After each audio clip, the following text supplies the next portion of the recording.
Well, it's not every day we explore the ins and outs of the Portuguese economy. So to do so, let's bring in Pedro Santos Guerreiro. He's the editor-in-chief of the Portuguese newspaper-Expresso. Thanks for joining us from Lisbon. Hi, Rachelle. How are you? Good, thank you. Now, Pedro, last month, the IMF warned that economic growth is too slow and urged more reforms. Now, when you couple that with weak investment there, and some are calling this a vicious circle. What are your thoughts on this?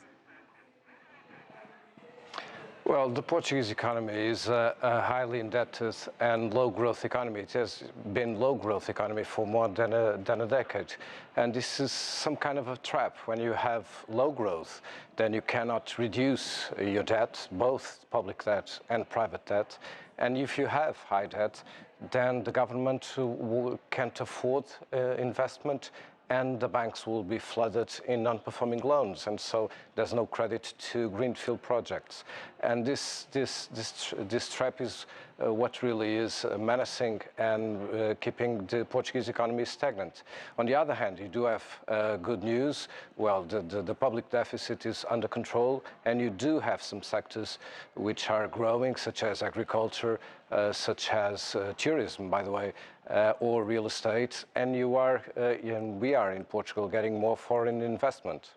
And as you said, there is that mixture of some of these negative aspects and a few bright spots. Now, ratings agencies have actually downgraded the country, but a bright spot, one, still gives an investment grade for the country. Now, Portugal's finance secretary says he expects that to change with the government's commitments to its reforms. So what needs to be done to turn the economy around, do you think?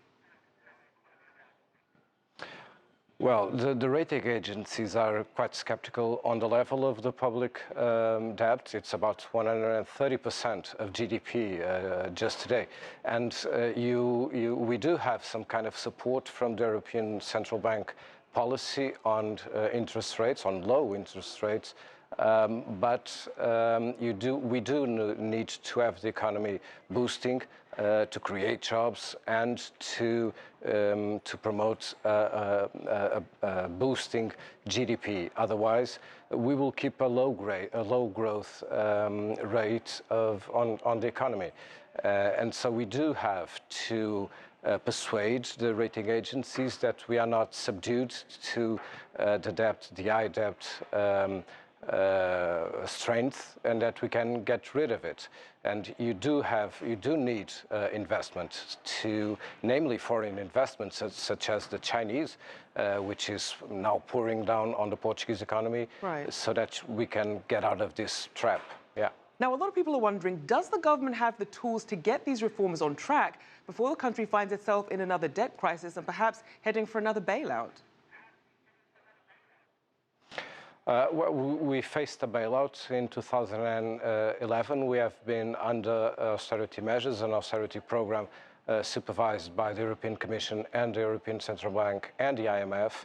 And there were some reforms were put forward. But there's a problem in the Eurozone itself, if you wish, because it's difficult to get rid of this trap, like I said, of high debt, unless you have some sort of coordinated policies in the Eurozone. So it's not only a Portuguese problem, it needs a European solution. Right, absolutely. And this obviously is coming on the heels of Brexit and other concerns about keeping the euro together. So economy Nobel winner, some of them are saying that Portugal should actually exit the euro. What do you think are the potential pros and cons of that approach?